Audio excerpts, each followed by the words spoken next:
मैं professor Ramesh Prasad, dean faculty of श्रवण विद्या, संपूर्णानंद संस्कृत यूनिवर्सिटी वाराणसी तथा general secretary Pali society of India, आप सभी श्रोताओं को हृदय से स्वागत करता हूं, वंदन तथा अभिनंदन करता हूं। आज का विषय है सदाचार। बुद्ध का सदाचार के ऊपर क्या वक्तव्य है, बुद्ध क्या चाहते हैं, बुद्ध की क्या मत है सदाचार के ऊपर, उस पर हम आज विमर्श करने जा रहे हैं। सदाचार का अर्थ होता है सद्व्यवहार, अच्छा आचरण। भगवान बुद्ध को ज्ञान मिलता है बोध गया में। ज्ञान मिलने के बाद उनके अपने अंदर में जो परिवर्तन होता है, जो उनको दुख से मुक्ति मिलती है, तो वो अंदर से ये भाव जगता है यह दुख से मुक्ति और लोगों को भी मिले। इस उद्देश्य से उन्होंने उपदेश देने का निर्णय किया और आजीवन 45 वर्षों तक देश के विभिन्न स्थलों पर घूम घूम कर लोगों को उपदेश करते रहे। आचरण ही मुख्य बिंदु है जिसके कारण व्यक्ति दुखी होता है और व्यक्ति सुख को प्राप्त कर सकता है। तो आचरण के लिए हम कैसा आचरण करें ताकि हम भी सुखी रहे और दूसरे को भी सुख दे सके। वह आचरण जो हमें शांत करता है और दूसरे को भी शांति देता है, वही सदाचार है, सदाचरण है। अब भगवान बुद्ध ने कई प्रकार के परिषदों को बनाया था। जैसे जैसे लोग आते गए वैसे वैसे उन्होंने परिषद को बनाया। उनके संपर्क में राजा भी आते थे, रंक भी आते थे, किसान भी आते थे, बिजनेस क्लास के व्यवसायी लोग भी आते थे, अनपढ़ आते थे, शिक्षित लोग आते थे, गृहस्थ आते थे, सन्यासी आते थे। हर किस्म के लोग, हर तबके के लोग बुद्ध के पास आते थे और अपनी समस्या बतलाते थे और उन समस्याओं का समाधान बुद्ध करते थे। उन सबों के मूल में आचरण है और सभी को उन्होंने सदाचार का ही उपदेश किया। अब उस सदाचार में जो मूल सिद्धांत है वह है पंचशील, जिसे पंच शिक्षा पद कहा गया है। पाली में 5 शिक्षाएं कही गई है। यह सभी के लिए आवश्यक है, चाहे वह गृहस्थ हो या चाहे वो सन्यासी हो। अब वो ये देखते हैं कि वे 5 शिक्षाएं कौन सी हैं जिन्हें शील की संज्ञा दी गई है। वे कौन से 5 आचरण है जिनका पालन करने से अपना भी मन शांत होता है और दूसरे का भी कल्याण होता है, दूसरे का भी मन शांत होता है। पहला जो शिक्षा है, पहली जो शिक्षा है, पहला जो सदाचार है वह है पानातिपाता वेरमणि। पानातिपाता में 3 पद है, पान, अति और पाता। पान का अर्थ होता है प्राण, अति का अर्थ होता है बहुत अधिक, जैसे हम लोग कहते हैं अति मत करो, और पात का अर्थ होता है गिरा देना, यानी प्राण को बिल्कुल ही गिरा देना। ये प्राणातिपात है, पाली में पानातिपात है। पाली में प्राण का पान होता है। तो ये हो गया प्राणातिपात। तो प्राण को बिल्कुल गिरा देना यानी किलिंग, हिंसा करना। बुद्ध कहते हैं हिंसा नहीं करना पहला सदाचार है। आप हिंसा मत करो, हिंसा से विरत रहो।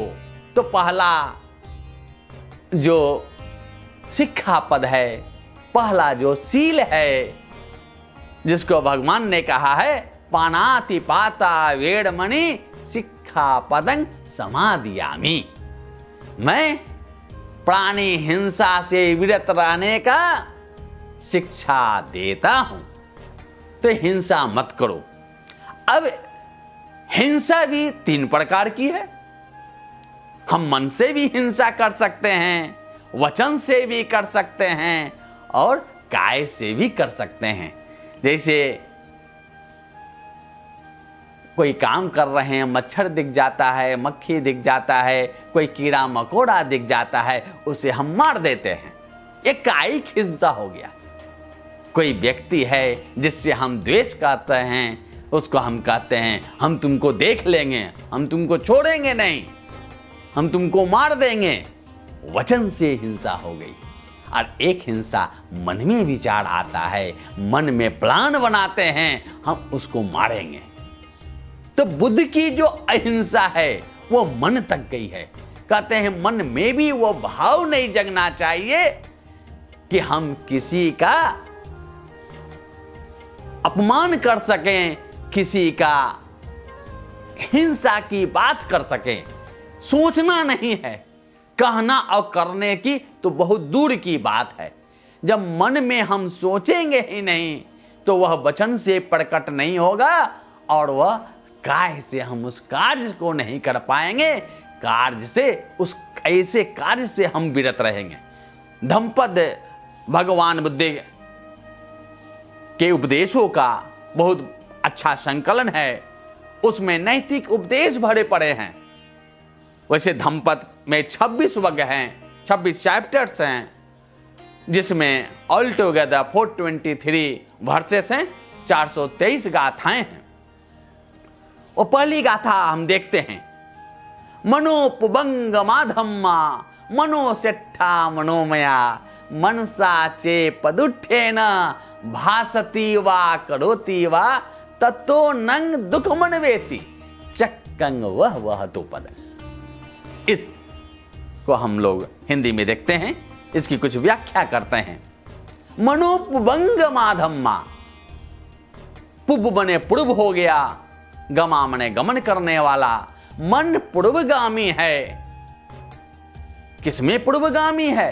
धम्मा, जितनी भी प्रवृत्तियां हैं, जितने भी कर्म हैं। अभी हमने देखा 3 प्रकार के कर्म देखा, काय कर्म देखा, वची कर्म देखा और मनोकर्म देखा। तो इन तीनों कर्मों में मन पूर्वगामी है, मन अग्रगामी है, मन आगे आगे चलता है। क्योंकि मन में पहले विचार आता है तब वह वचन से प्रकट होता है और काय पर जाकर समाप्त होता है। अगर किसी से द्वेष करते हैं, अगर वह हमें दिख जाता है तो उसको दिखते ही हमारे मन में बुरे भाव जगते हैं। मन का कर्म हुआ। जब मन में बुरा भाव जगता है और वह हमारे नजदीक आता है तो उसे हम अपशब्द बोलते हैं, कड़वा वचन बोलते हैं, कठोर वचन बोलते हैं। और जब उससे भी मन में नहीं भरता है तो उसे हम पीटते हैं और नहीं तो अंत में गोली मार देते हैं, जान से मार देते हैं। तो कर्म शुरू हुआ मन से, वचन से प्रकट हुआ, काय पर जाकर समाप्त हुआ। तो मन पूर्वगामी है, मन अग्रगामी है, मन आगे आगे चलता है। इसलिए मनुसेट्ठा, मन श्रेष्ठ है, मन को श्रेष्ठ बतलाया गया है। मनोमया, ये जो वचन का कर्म है, काय का कर्म है, बॉडीली एक्टिविटीज और जो वोकल एक्टिविटीज है वह मनोमय है, मन से ही उत्पन्न है। ये पहले लाइन का अर्थवा मनोपभंगमा धम्मा मनोसेट्ठा मनोमया। मन सभी प्रवृत्तियों में, सभी कर्मों में अग्रगामी है, मन श्रेष्ठ है, और ये जो काय कर्म है, वची कर्म है, वे मन से ही उत्पन्न हैं। अगली जो लाइन है, मनसा चे पदुठेन, पदुठ यानी प्रदुष्ट, दुष्ट मन से, दुष्ट मन यानी मलिन मन से, इम्प्योर्ड माइंड से, मनसा चे मन यदि, यदि प्रदुष्ट मन से, यदि मलिन मन से भासती वा करोति वा, अगर हम भाषण करते हैं या कोई कार्यक्रम करते हैं तब क्या होगा? हम मलिन मन से बोल रहे हैं, मलिन मन से हम कार्यक्रम कर रहे हैं। ततो नंग दुख मनवेति चक्कंग वह तो पदंग, तब दुख उसकी पीछा करता है। दुखंग अनवेति, दुख पीछा करता है। किस तरह से करता है? चक्कंग वह तो पदंग, जिस तरह बैल के पैरों का पीछा जो है, चक्र जो है पीछे पीछे चलता है। चक्कंग वह तो पदंग, जिस तरह चक्र जो है बैल के पैरों का पीछा करता है। दुख की अनुभूति होती रहती है। कहने का अर्थ यह है कि अगर हम सदाचारी नहीं होंगे तो दुख हमारा पीछा करता रहेगा। ये तो हुआ पहला।